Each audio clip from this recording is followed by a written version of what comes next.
चलो अब tropical cyclone और टेम्परेट साइक्लोन में अंतर क्या है इसको हम लोग देख लेते हैं। ठीक है, तो पहला नाम में ही अंतर है, शीतोष्ण चक्रवात, उष्णकटिबंधीय चक्रवात और शीतोष्ण चक्रवात।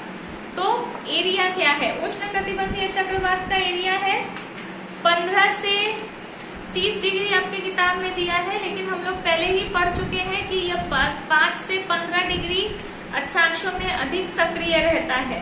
ठीक है, तो यह 5 से 15 डिग्री अक्षांश दोनों कटिबंधों में, यह दोनों गोलार्धों में, कटिबंध नहीं दोनों गोलार्धों में 5 to 15 degree both in north and southern hemisphere.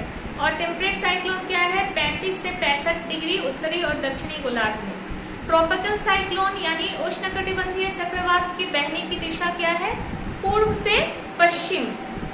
ठीक है, यह ईस्टर्ली के चपेट में आता है, पूर्वाइयों के चपेट में आता है, जिसको हम लोग व्यापारिक पवन कहते हैं। इसलिए इसकी दिशा क्या होती है, पूर्व से पश्चिम। और ठीक इसका उल्टा टेम्परेट साइक्लोन क्या होता है, पश्चिम से पूर्व चलता है, क्योंकि यह पछुआ पवनों की चपेट में आता है। नेक्स्ट है ट्रॉपिकल साइक्लोन आकार में काफी छोटे छोटे होते हैं। इनका जो व्यास है मतलब डायमीटर है वो 80 से 300 मैक्सिमम। ठीक है, माने जहां ट्रॉपिकल साइक्लोन खत्म होते हैं वहां से सोचो कि टेम्परेट साइक्लोन का व्यास शुरू होता है, उससे भी बड़ा। और कभी मैक्सिमम जो ट्रॉपिकल साइक्लोन्स होते हैं ना वो छोटे छोटे होते हैं, 30 से 50 किलोमीटर, 80 किलोमीटर ऐसे। ठीक है, और टेम्परेट साइक्लोन उसके मुकाबले 500 से 600 किलोमीटर व्यास के होते ही हैं, कुछ तो 1000 से 3000 किलोमीटर व्यास के भी हो सकते हैं, काफी विशालकाय होते हैं। और इसके पहले वीडियो में भी मैं डिस्कस कर रही थी कि ट्रॉपिकल साइक्लोन अनसर्टेन होता है, कब कहाँ आएगा ये डेवलप होता है, बहुत रेगुलर फेनोमिना नहीं है। लेकिन टेम्परेट साइक्लोन एक बहुत ही रेगुलर फेनोमिनन है। ठीक है, अच्छा फिर क्या है चौथा point, pressure gradient is very high, मतलब दाब प्रवणता जो है, हवा का प्रेशर जो तेजी के साथ घटता या बढ़ता है वो ट्रॉपिकल साइक्लोन में बहुत ज्यादा है, अंदर की ओर तेजी से प्रेशर घटता है।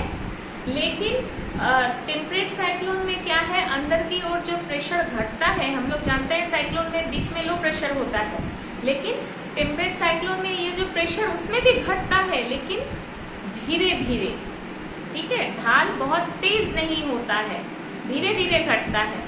और इसमें क्या है, तेजी से घटता है, मतलब अगर हम लोग नंबर ऑफ आइसोबार्स बनाएंगे, समदाब रेखाएं बनाएंगे, तो समदाब रेखाएं ट्रॉपिकल साइक्लोन्स में बहुत ज्यादा बनेंगी और टेम्परेट साइक्लोन्स में कम बनेंगी।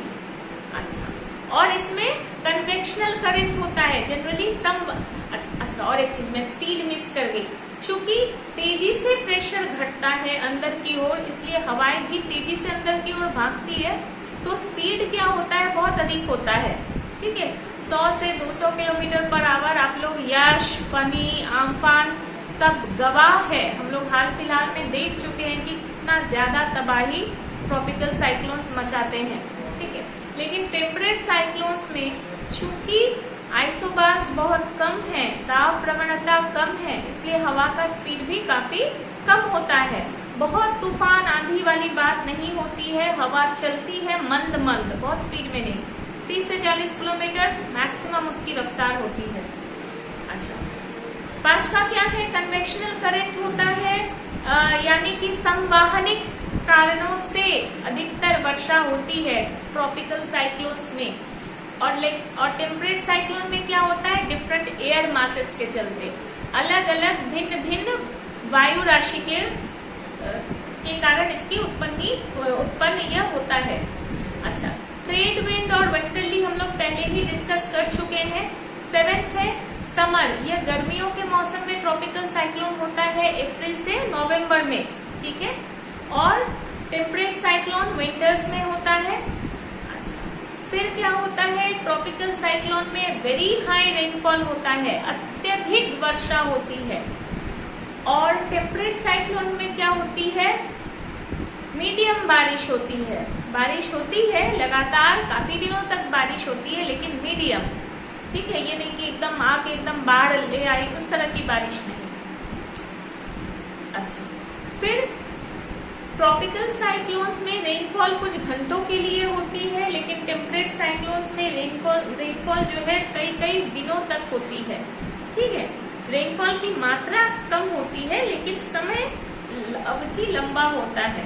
ट्रॉपिकल साइक्लोन्स में कोई फ्रंट्स का डेवलपमेंट नहीं होता है, लेकिन टेम्परेट साइक्लोन्स में हम लोग पढ़ चुके हैं कि वार्म और कोल्ड दो तरह के फ्रंट बनते हैं।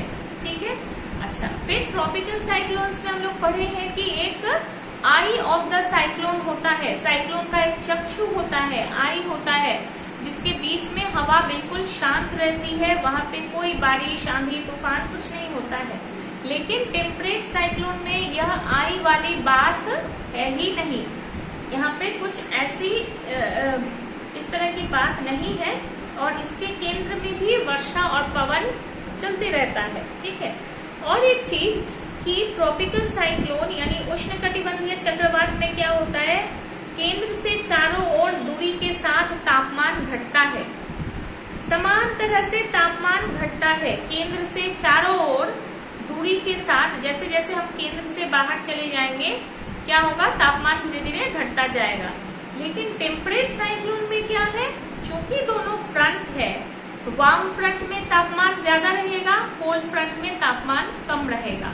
माने इसमें ऐसी बात नहीं है कि बीच से हम जैसे जैसे बाहर रहेंगे जाएंगे तापमान समान तरह से घटेगा, ऐसी बात नहीं है। ठीक है, कोल्ड फ्रंट में तापमान कम ही रहेगा और वार्म फ्रंट में तापमान ज्यादा ही रहेगा। ठीक है, तो मोटा मोटी यह तुम्हारा जो है ट्रॉपिकल और टेम्परेट साइक्लोन में अंतर है। ठीक है।